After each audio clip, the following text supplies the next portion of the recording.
Guys, നാളെ എൻ്റെ അമ്മയുടെ ബർത്ത്ഡേ. അപ്പം ഞാൻ അമ്മയ്ക്ക് വേണ്ടിയിട്ട് ഒരു കേക്ക് സെറ്റ് ചെയ്യാമെന്ന് വിചാരിച്ചു. അപ്പം കേക്ക് മേടിക്കാനായിട്ട് പോവാം. അമ്മയ്ക്ക് അറിഞ്ഞൂടെ ഗൈസ്, ഞാൻ വീട്ടിൽ നിന്ന് ഇറങ്ങിയത് കേക്ക് മേടിക്കാൻ പോകുമെന്ന് പറഞ്ഞു. ഞാൻ രാത്രി ഫുഡ് അടിക്കാൻ പോകുമെന്നും പറഞ്ഞാൽ ഇറങ്ങിയത്. നമ്മളിതാ ഇപ്പോൾ കേക്ക് മേടിക്കുന്ന ലക്ഷ്മി ബേക്കറിയിലാണ്. അപ്പം നമ്മൾ വന്നപ്പോഴേ ഓൾറെഡി കട ക്ലോസ് ആയിരുന്നു. അങ്ങനെ കട തുറപ്പിച്ച് ഒരു കേക്കൊക്കെ സെറ്റ് ചെയ്തു. കേക്കെല്ലാം സെറ്റ് ചെയ്ത് നമ്മൾ വീട്ടിലേക്ക് പോവാണ്. നമ്മളിത് അമ്മ അറിയാതെ എങ്ങനെയെങ്കിലും വീട്ടിൽ കേൾക്കണം. കേക്കെല്ലാം മേടിച്ച് നമ്മളങ്ങനെ വീട്ടിലേക്ക് എത്തിക്കണം ഗൈസ്. കേക്കും മേടിച്ചത് ആ വീട്ടിൽ വന്നപ്പോൾ ഞാൻ അമ്മ ഉറങ്ങിയെന്നാണ് ഗൈസ് വിചാരിച്ചത്. അതോ അവിടെ ഇരുന്ന് ഫോൺ നോക്കുന്നു.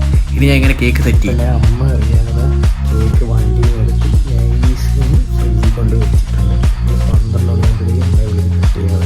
12 അതാ 11:59. 1 മിനിറ്റോട് കഴിഞ്ഞാൽ ഞങ്ങൾ അമ്മയുടെ ബർത്ത്ഡേ. നമുക്ക് വിഷ് ചെയ്യാം. Happy birthday. അങ്ങനെ വിഷ് ചെയ്തതിന് ശേഷം ചേട്ടനും ചേച്ചിയും വീഡിയോ കോൾ ചെയ്ത് അമ്മയോട് സംസാരിക്കുകയാണ്. ഇനിയാണ് നമ്മൾ കേക്ക് കട്ട് ചെയ്യുന്നത്.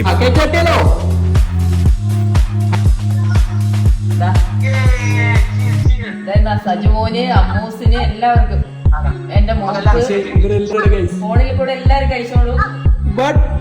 കേക്ക് തിന്നുന്ന ഞാനാണ്. ബർത്ത്ഡേ എന്തോ സർപ്രൈസ് ആയിരുന്നു. നല്ല സർപ്രൈസ് ആയിരുന്നു. അതിൽ കൂടുതൽ എനിക്ക് ഒരുപാട് സന്തോഷം ഉണ്ടായിരുന്നു. നീ വന്ന് എന്നെ വിളിച്ചപ്പോഴത്തേക്ക് ഞാൻ ഒരിക്കലും പ്രതീക്ഷിച്ചില്ല ഇത് സർപ്രൈസ് ചെയ്യാൻ വിളിച്ചാണെന്ന് ഞാൻ പ്രതീക്ഷിച്ചില്ല. എനിക്ക് ഒത്തിരി സന്തോഷമുണ്ട്. കേക്ക് കട്ടിയാവുന്നുണ്ടായിരുന്നോ? കേക്കിന്റെ കാര്യം ഒട്ടും പ്രതീക്ഷിച്ചില്ല. കാര്യം എന്ന് വെച്ച് കഴിഞ്ഞാൽ നമ്മൾ രണ്ടുപേരും കൂടെ